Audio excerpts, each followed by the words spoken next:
Vous allez bien, que vous êtes en pleine forme en ce jeudi. Oui, on est jeudi 1er août déjà, moitié des vacances. Il reste plus grand chose. Chérie, il lui reste 19 jours. C'est ça, chérie? 18. Et les enfants, ben, je pense qu'ils reprennent le 2 ou le 3. C'est vrai que j'ai même pas regardé, va falloir que je regarde. Mais bon, ça y est, moitié déjà de fait, ça passait vite n'empêche hein. Alors on est jeudi 1er août et il est 10h30. Alors je suis en train de faire cuire mes lentilles pour la salade de ce midi. C'est une salade de lentilles beluga à l'italienne avec un yaourt en dessert. Ce soir c'est les pitas grecs avec les brochettes qu'on a fait cuire hier au barbecue. Aujourd'hui il fait beau donc voilà, juste pour petit point, hier qui faisait pas beau, aujourd'hui il fait beau. Donc on va faire des pains à pita et on va faire un sorbet au citron parce que c'est leur dessert de ce soir. Donc aujourd'hui sorbet citron, pain pita, et puis il faut que je refasse aussi de la vinaigrette à la moutarde pour chérie parce qu'il n'y en a plus.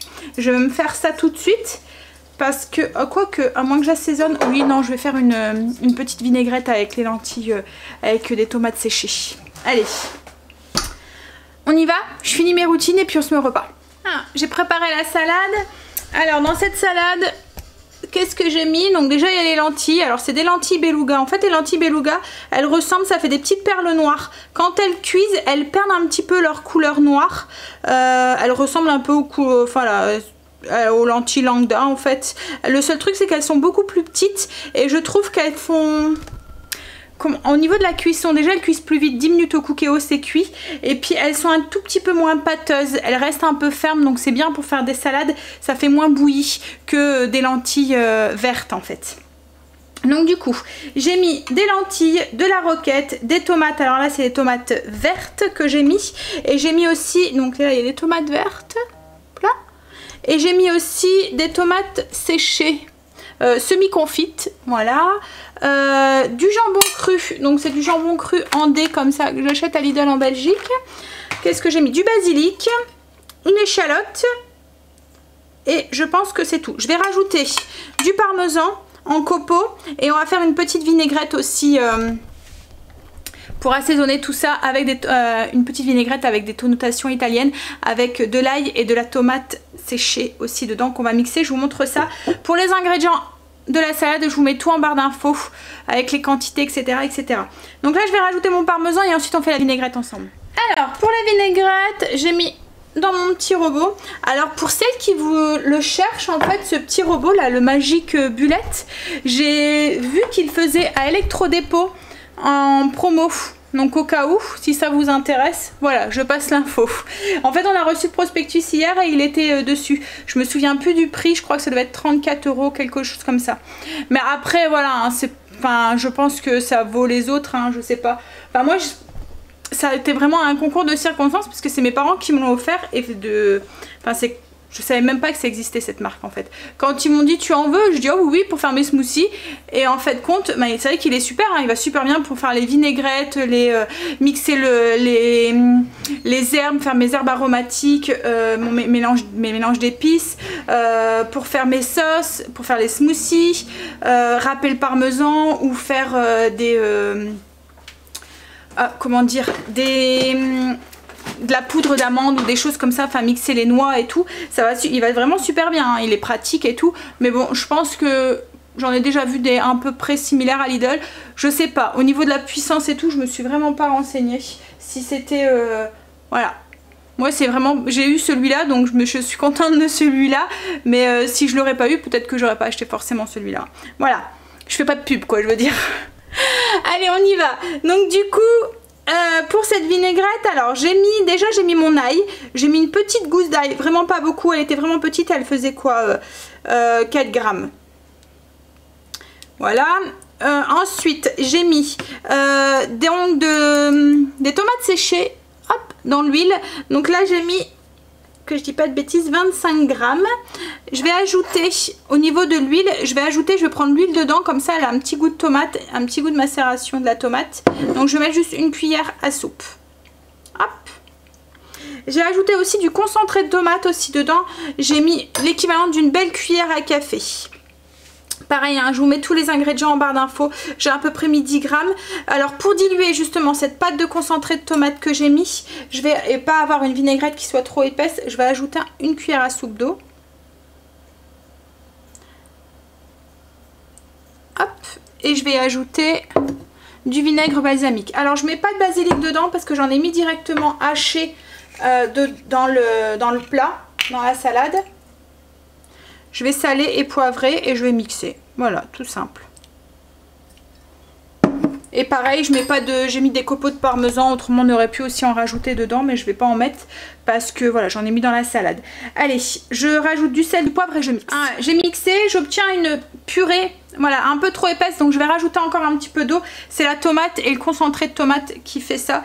Je vais rajouter, oui, une cuillère à soupe d'eau, mais je vais pas mixer cette fois-ci parce que quand on mixe, ça monte ça émulsionne en fait. Donc du coup là je vais juste mélanger pour avoir quelque chose de plus fluide. Hop, donc je ferme et je secoue. Hop, j'ajoute du coup la vinaigrette dans la salade. Alors vous voyez, on a une vinaigrette à la tomate qui est quand même assez épaisse et qui a un bon goût de tomate en plus. Ça va bien parfumer avec le basilic et tout, je pense que ça va bien l'ensemble.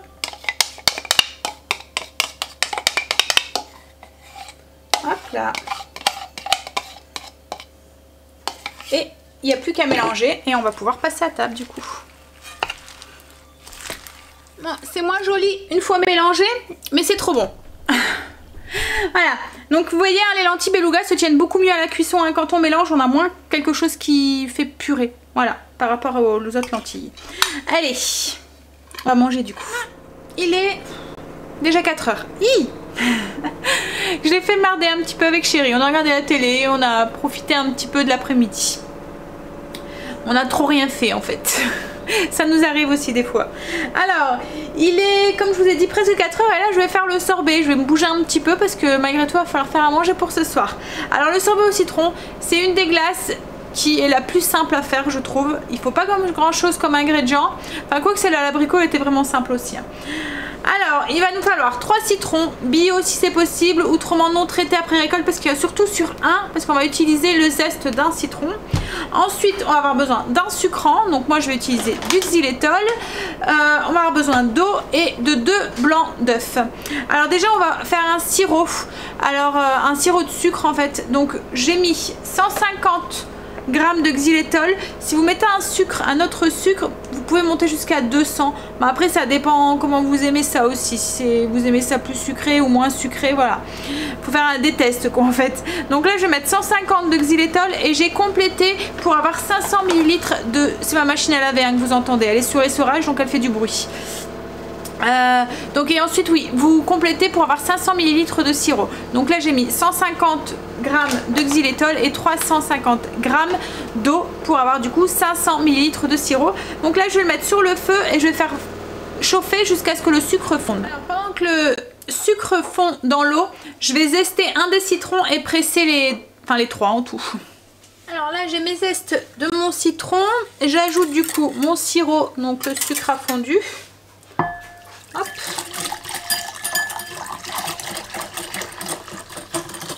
Et on va y ajouter aussi le jus de citron. Alors ça vous fait à peu près 150 ml de jus de citron.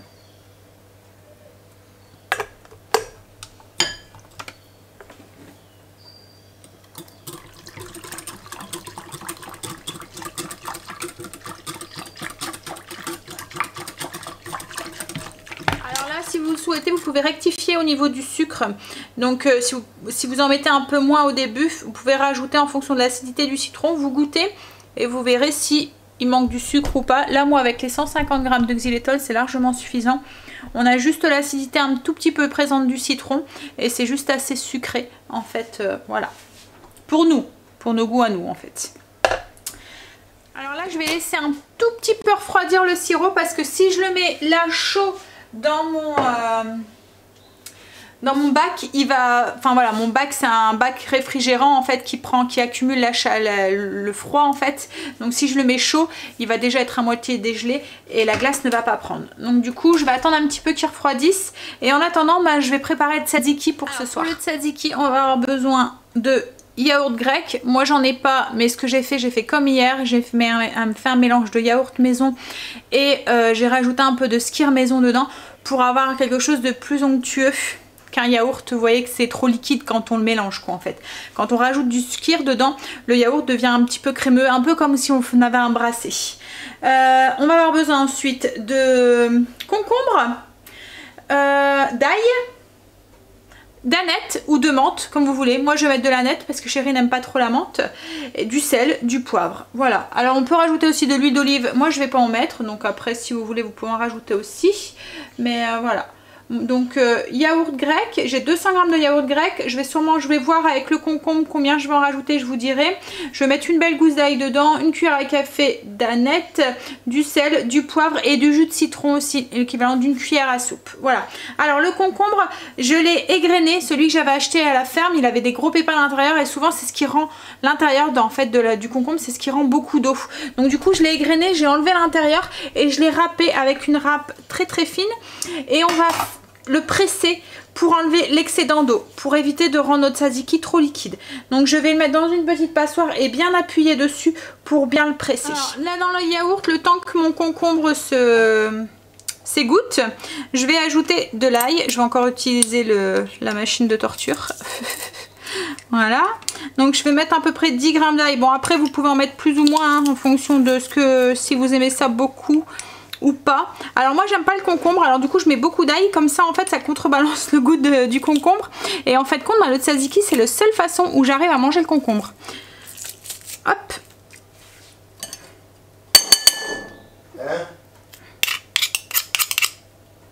Donc là j'ajoute une cuillère à soupe de jus de citron. Hop là, fin de la bouteille. Du sel, du poivre. Et puis on va ajouter du coup le concombre qu'on a bien pressé et puis l'aneth aussi. Donc je vais ajouter un peu d'aneth.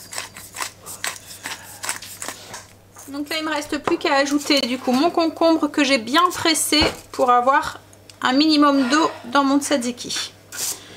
Et on n'a plus qu'à mélanger. Donc on goûte, on rectifie l'assaisonnement et puis on va le mettre au frigo. Ça va être notre sauce pour du coup les pitas de ce soir. Là ce que je vais faire c'est que je vais regarder si mon sirop a refroidi. S'il est assez froid, je vais commencer à le mettre en sorbetière. Autrement, bah, je vais commencer à faire les pains pita. Alors, on y va pour les pains pita. Mon sirop est encore un petit peu chaud. Donc, le temps que mes pitas lèvent, je vais pouvoir m'occuper après de ma glace. Alors, on va avoir besoin de 350 g de farine. Donc là, moi, j'ai mis de la farine T65. On va avoir besoin ensuite de levure de boulangère déshydratée. Donc, 10 g. J'ai mis aussi une cuillère à café de sel. On va ajouter hop, du sucre. Alors moi je mets du xylitol, à peu près 15 g.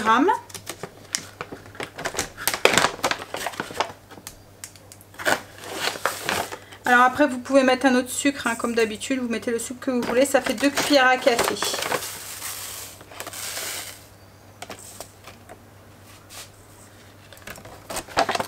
Là, ensuite, on va ajouter une cuillère à soupe d'huile d'olive. Est-ce que je vais en avoir assez dans la bouteille? Ouh, je vais aller chercher la deuxième. Voilà, ça fait à peu près 14 g d'huile d'olive. On va ajouter de l'eau et du lait. Alors, 150 ml de lait demi-écrémé. Ah, bah décidément. En plus, à chaque fois, il me manque, mais alors vraiment pas grand chose. Ah, quoique. Allez, 1 gramme. C'est bon. Et puis j'ajoute 100 ml d'eau. Alors tiède, voire chaude, pour accélérer au niveau de la levée de la pâte. Et là du coup on va pétrir tout ça.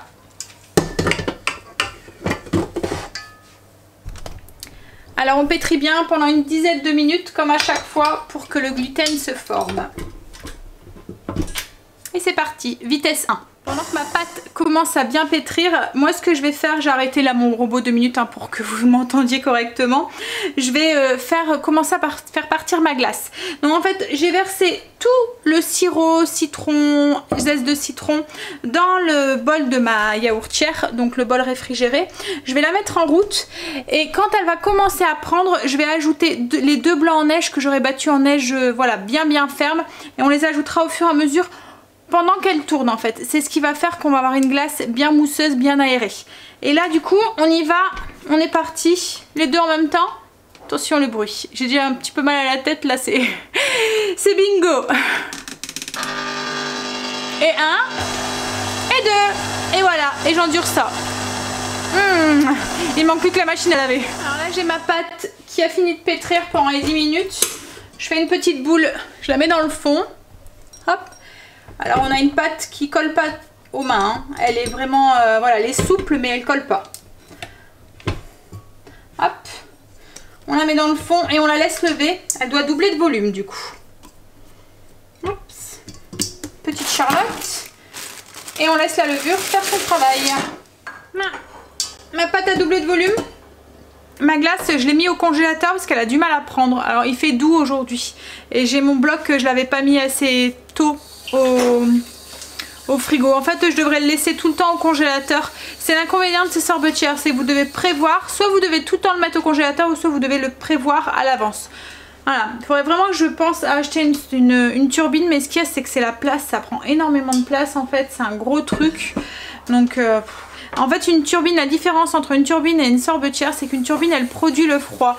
Donc vous n'avez pas besoin de mettre le bac à l'intérieur qui est au congélateur. Elle va produire le froid, alors que la sorbetière, vous avez un bac réfrigérant, un peu les styles, vous voyez, avec les bacs qu'on met quand on a une glacière ou quoi. Donc ça fait un bac comme ça qu'on met au congélateur qui doit accumuler le froid et ensuite il faut vous devez mettre votre glace dedans. Mais ce qu'il y a c'est que vous devez prévoir de mettre ce bac au congélateur ou le laisser à chaque fois dedans. Mais ce qu'il y a c'est que ça prend de la place quand même dans un congélateur parce que ça fait un bol quoi en fait, ça fait un saladier. Donc ouais, allez. Donc du coup je l'ai mis au congélateur, elle est en train de tourner comme ça, voilà, ça continue à brasser et le froid il continue quand même à se faire. Parce que là elle reste liquide et il faut vraiment qu'elle s'épaississe pour que je puisse rajouter les blancs en neige dedans. Alors j'ai ma pâte qui a bien doublé de volume, donc là je vais la diviser en 6 boules de taille égale, donc je vais la peser et la diviser en 6. Alors j'ai divisé ma pâte en 6 boules d'à peu près 105 grammes et là je vais les étaler. Alors là il y a de la levure de boulanger dedans, donc c'est pas comme les galettes, les tortillas, elles vont gonfler. Donc on les étale pas trop finement parce qu'on veut quand même avoir une épaisseur en fait, mais on les étale sur quoi? Peut-être 3-4 mm. Hop, et on va les laisser un tout petit peu lever et après ils vont encore lever un peu comme de la pâte à pizza en fait. Ça va encore gonfler à la cuisson. Hop, alors je les étale et je les mets sur une plaque farinée pour que je puisse les attraper ensuite une fois qu'elles ont levé facilement. Hop, et on les laisse lever pendant une petite, pas longtemps, une petite demi-heure. Le temps d'étaler les autres, on va pouvoir commencer à faire cuire les premières. J'ai ma glace qui commence à prendre, elle commence à faire des petits cristaux, donc je vais y ajouter mes blancs en neige. Donc j'ai 2 blancs en neige que j'ai montés avec un petit peu de sel jusqu'à ce qu'ils soient bien fermes. Je vais les ajouter à l'intérieur et on va continuer à malaxer. Alors au début vous allez voir vos blancs en neige vont avoir tendance à flotter, à pas bien se mélanger, mais c'est pas grave. Au fur et à mesure que la glace va prendre, au fur et à mesure en fait les blancs vont s'incorporer dans votre glace. Alors du coup je vais l'arrêter, hop, mettre mes blancs et remettre en route. Alors, on va essayer de ne pas faire de bêtises. Vous voyez là les blancs, je m'avais mis déjà un petit peu, ils flottent en fait. Hop. On va remettre. En fait j'ai un petit trou mais il est trop petit. Si je mets là-dedans, ça reste bloqué. l'orifice est trop petit. Hop, et voilà. Donc on refait tourner. Et puis on attend qu'elle prenne complètement là du coup. Alors, je vais faire réchauffer les petites brochettes au micro-ondes. Donc c'est les mêmes brochettes qu'on a fait hier. Je vous laisse les ingrédients en barre d'infos si vous voulez les reproduire. Vous n'avez pas vu le vlog d'hier. En fait, il y a la marinade et il y a les morceaux de poulet. Vous mélangez tous les ingrédients des morceaux de poulet, enfin tous les ingrédients de la marinade. Vous mettez vos morceaux de poulet dedans, vous laissez mariner. Vous faites des pics et on fait cuire ça au barbecue ou au four, enfin où vous voulez. Hop.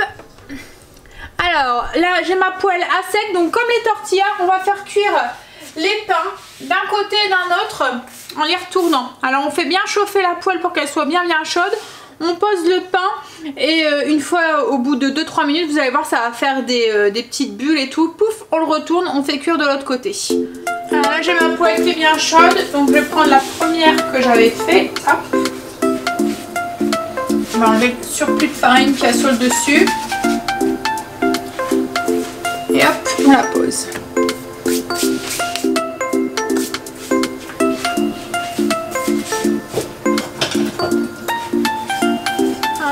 Les pains ils sont en train de faire une petite poche à l'intérieur, ils sont en train de bien gonfler. Donc après c'est à vous de voir comment vous voulez les manger. Soit vous pouvez les ouvrir et farcir à l'intérieur, ou soit vous pouvez les rouler un peu comme une galette en fait. Hop, on fait attention à l'intérieur. Ouais, ça commence à être bon en dessous.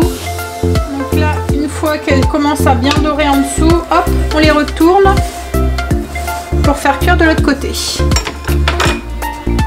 Alors une fois que de l'autre côté c'est bien doré aussi, on le sort et on le met dans une assiette et on en fait cuire du coup un deuxième. Hop, donc même système. J'enlève le surplus de farine que j'ai mis pour pas que ça colle. On pose, on attend qu'elle gonfle complètement et ensuite on la retourne.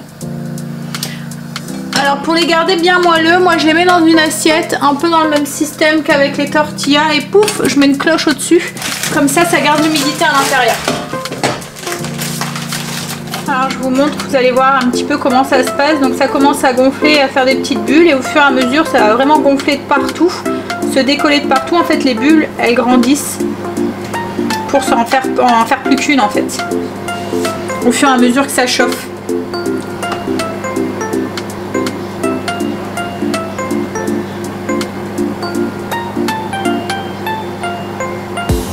Voilà, commence à bien grossir là.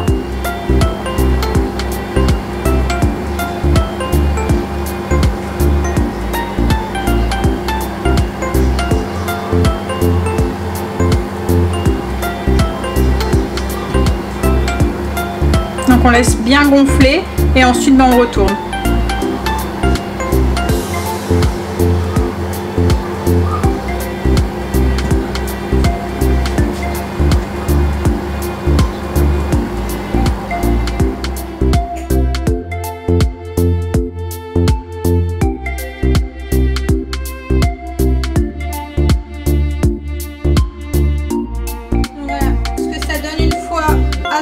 Alors soit vous pouvez faire comme moi je les ai mis au-dessus, je vais plier, je vais manger ça comme ça, ou soit vous pouvez ouvrir le pain comme Chérie a fait et farcir à l'intérieur. Donc la brochette de la salade, des oignons, des tomates et le tzatziki qui va sur le dessus. Alors j'ai ma glace qui commence seulement à prendre, je vais vous montrer, mais si on la mange tout de suite elle va être toute molle encore, comme celle qu'on avait fait à l'abricot, vous voyez. Donc du coup ce que je vais faire, c'est que je vais la laisser tourner et ensuite je vais la mettre au congélateur et on la mangera demain soir. Je vais intervertir avec le dessert de demain soir. Demain soir c'était du melon, donc du coup on va manger le melon ce soir et ça on le gardera pour demain soir. Voilà, elle sera faite. Alors je pense que ça doit être mon bac, alors je sais pas, soit c'est parce que je l'ai pas mis assez longtemps au congélateur, il n'était pas assez froid, ou soit c'est mon bac. Souvent c'est comme ça que les sorbetières commencent à rendre l'âme. En fait c'est pas le moteur qui, c'est le bac qui prend plus assez le froid. Vous voyez comme les blocs qu'on met dans les glacières, en fait arrive un moment on est obligé de les changer parce que le jet à l'intérieur ne fait plus son effet froid, et là en fait je pense que ça doit être un petit peu ça. On verra. je vais retenter en le laissant la veille. Là, je vais, une fois qu'elle sera bien prise, je le nettoierai, je le mettrai tout de suite au congélateur pour la prochaine glace et je verrai si c'est mon bac qui commence à rendre l'âme ou si c'est juste parce que je l'avais pas mis assez. Bon allez, du coup je vais aller servir le melon et je vais laisser tourner. Alors il est presque 9h30. On va vite aller au lit ce soir parce que demain on a rendez-vous avec l'anesthésiste pour Angel à 8h15.